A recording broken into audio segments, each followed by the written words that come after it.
मेरे प्यारे दोस्तों, नमस्कार। कैसे हैं आप? दोस्तों, कर्नाटक चुनाव में बीजेपी की भारी हार हुई। नरेंद्र मोदी समेत बीजेपी के बड़े बड़े नेताओं ने बड़ी बड़ी रैलियां की, लेकिन जनता ने वोट नहीं दिया। आखिर क्यों? क्या कारण था? इस विषय पे जब मैंने अपने एक मित्र शुक्ला जी से बात की, तो उन्होंने बड़ी अच्छी बातें बताई, जो मैं आप सभी के ज्ञानवर्धन हेतु बता रहा हूं। शुक्ला जी का कहना था कि बीजेपी अभी तक शासन करने के गुण जो है वो सीख नहीं पाई है। बीजेपी को कांग्रेस से या आम आदमी पार्टी से या ममता बनर्जी से या इस टाइप के जितने भी लोग हैं, इनसे शासन करने के जो गुण हैं वो सीखने चाहिए। शुक्ला जी का कहना था कि कांग्रेस 70-75 सालों तक शासन इसलिए कर पाई क्योंकि उसने अपना एक इकोसिस्टम तैयार किया। आज भी कांग्रेस का इकोसिस्टम काम कर रहा है। भले ही 9 साल से वो सत्ता से बाहर है, लेकिन फिर भी किसी भी फील्ड में आप जाइए, कांग्रेस द्वारा उपकृत किए हुए लोग आज भी कांग्रेस के फेवर में खड़े हुए हैं। माननीय नरेंद्र मोदी को लगता है कि वो अगर बहुत ईमानदारी की बातें करेंगे या ईमानदारी से बिना किसी दाग धब्बे के अपनी सरकार को चलाएंगे तो लोग इसको अप्रिशिएट करेंगे। लेकिन भारत में ईमानदारी का कभी कोई मुद्दा रहा ही नहीं है। अगर ऐसा होता तो जितने बड़े भ्रष्ट नेता हुए हैं उनके पीछे आज भी हजारों लाखों समर्थक उनके खड़े हुए हैं, क्योंकि इस देश में ईमानदारी कभी कोई मुद्दा रही ही नहीं। कांग्रेस इस बात को भली भांति जानती है।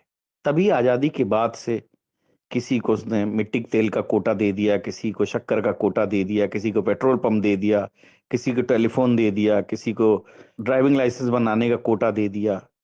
ऐसे कर करके उसने अपना एक पूरा इकोसिस्टम बनाया। कांग्रेस ने अपने पत्रकार बनाए, किसी को पद्मश्री दे दी, किसी को पद्म विभूषण दे दिया। तो वो लोग आज भी कांग्रेस के फेवर में लिख रहे हैं, कांग्रेस के फेवर में काम कर रहे हैं।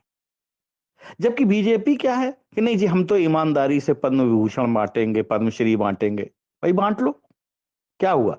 जिनको तुमने ईमानदारी से पद्म विभूषण पद्मश्री दिया है, क्या वो लोग तुम्हें वोट दिलवा सकते हैं? नहीं दिलवा सकते हैं।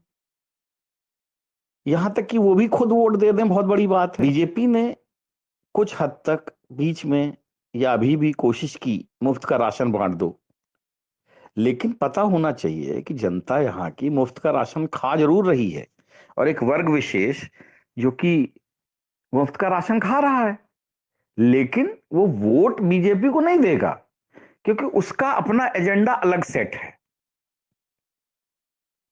मैंने शुक्ला जी से कहा कि बीजेपी ने इतनी अच्छी हाईवे बनाए, एयरपोर्ट बनाए,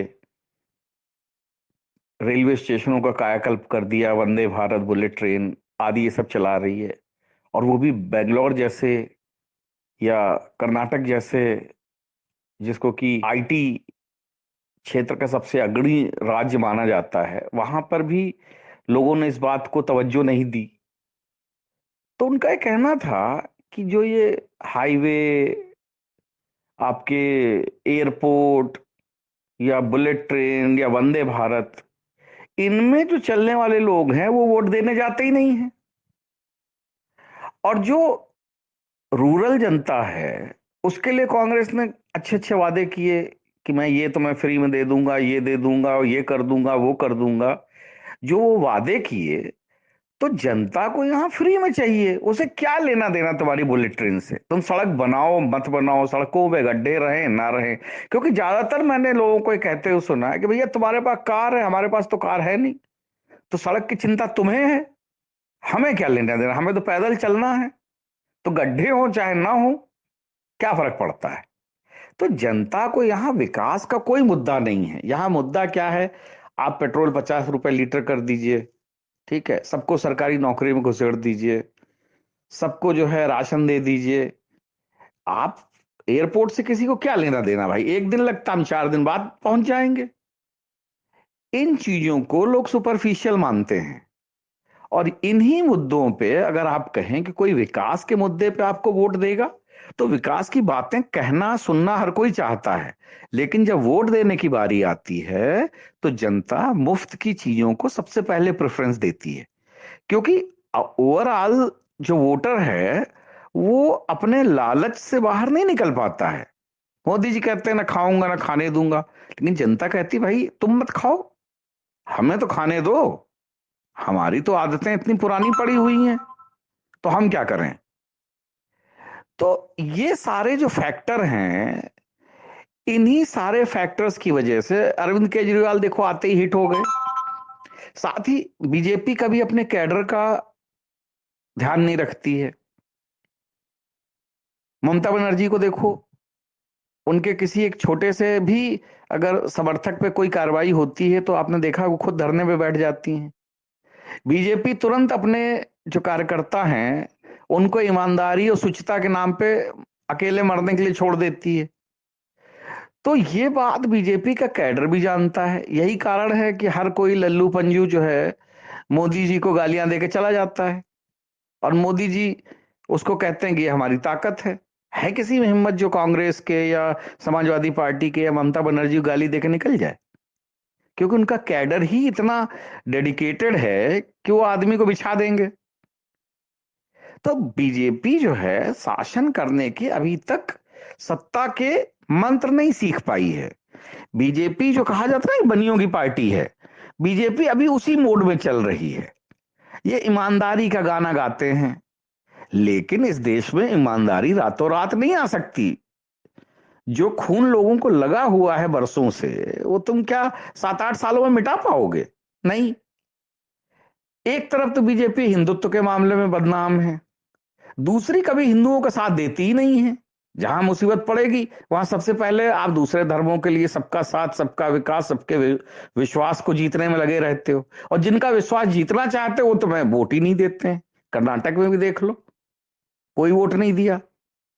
मोदी जी अपनी जो है कहानी सुनाते रहते हैं कि नहीं जी हम तो दिल जीत के ही रहेंगे। तो अब सवाल यह है कि तुम्हारे दिल जीतने के चक्कर में जो सचमुच में तुम्हारे लोग हैं वो भी सोचते हैं कि यार जब तुमने हमारा कुछ करना ही नहीं है तो इससे अच्छा जो मुफ्त का दे रहा उसी के पीछे लगे रहो, कम से कम फ्री का खाने को तो मिलेगा। भले ही मिले चाहे ना मिले उससे कोई फर्क नहीं पड़ता, लेकिन लालच तो है ना कि भाई चलो सबको बटेगा तो हो सकता है हमें भी मिल जाए। तो ये बातें बीजेपी को समझ में नहीं आती हैं। बीजेपी सोचती है हम बड़ी रैली कर लेंगे, बड़ी बड़ी राष्ट्रभक्ति की बातें कर लेंगे, उससे हमें लोग वोट देंगे। देंगे वोट, लेकिन वो वोट देने वाले 2 से 4% है जिन्हें इस देश की, इस राष्ट्र की या इस सेना की या जम्मू एंड कश्मीर की इन चीजों की चिंता है। बाकी जनता अपने रोटी कपड़े और मकान में मस्त है। उसको सरकारी नौकरी दे दो, उसको जो है सस्ता पेट्रोल दे दो, सस्ता डीजल दे दो, उसको ना सड़क से मतलब है, ना हवाई जहाज से मतलब है, ना बुलेट ट्रेन से मतलब है। वो अपने आप में अपनी दुनिया में मगन है।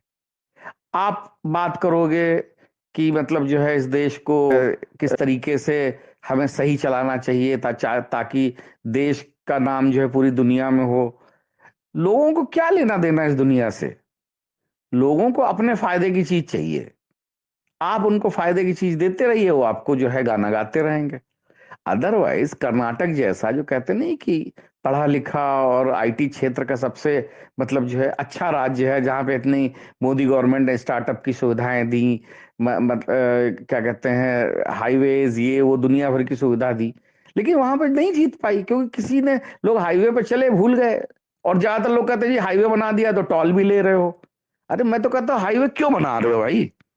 लोग जैसे रह रहे हैं उनको वैसे रहने दो। 70 सालों में कांग्रेस ने क्या किया? उसने सिर्फ जो है गरीबों से कहा कि देखो गरीबी हटाएंगे, वो नारा चलता रहा, गरीब उस पे खुश रहे। बाकियों को जो है सरकारी कोटे की दुकानें, राशन, लाइसेंस, ये वो इन सब में उलझा के रख दिया। बाकी बढ़िया सबका काम चलता रहा। किसी को ना सड़क से मतलब थी, ना सेना से मतलब था, ना किसी चीज से मतलब था। सारी जनता खुशी खुशी रह रही थी। मोदी जी को लगता है कि हम देश को जो है दुनिया में सबसे आगे बढ़ा देंगे। तो भैया तुम बढ़ा तो दोगे, लेकिन 2024 में आओगे या नहीं आओगे उससे कोई मतलब नहीं है।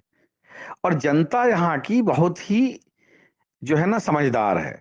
जब वो एक प्याज के पीछे अटल बिहारी वाजपेयी जैसे लोगों की सरकार गिरा सकती है, तो भैया तुम्हारी तो मतलब जो है ना, वैसे भी आजकल लोगों की निगेटिविटी फैली हुई है।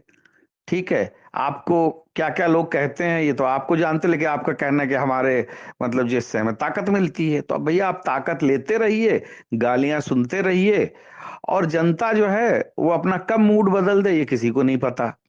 क्योंकि जनता को तो क्या है ना, यहाँ की जनता भी बहुत जल्दी ऊब जाती है।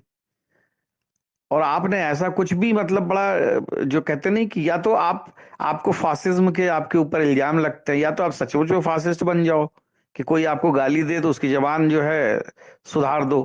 लेकिन वो आप करना नहीं चाहते हो, आपके अंदर वो दम भी नहीं है। या तो आप योगी जैसा बन जाइए कि किसी की हिम्मत ना हो आपके सामने खड़े होने की। तो यही कारण है कि बीजेपी जो है कर्नाटक हारी है। और मुझे लगता है कि मध्य प्रदेश और राजस्थान में भी कांग्रेस किसी तरीके से अपना गढ़ संभाल लेगी, क्योंकि बीजेपी जो है अभी अपने आत्ममुग्धता के दौर से बाहर नहीं निकल पा रही है। और ये आत्ममुग्धता जो है ये बीजेपी को बहुत भारी पड़ेगी।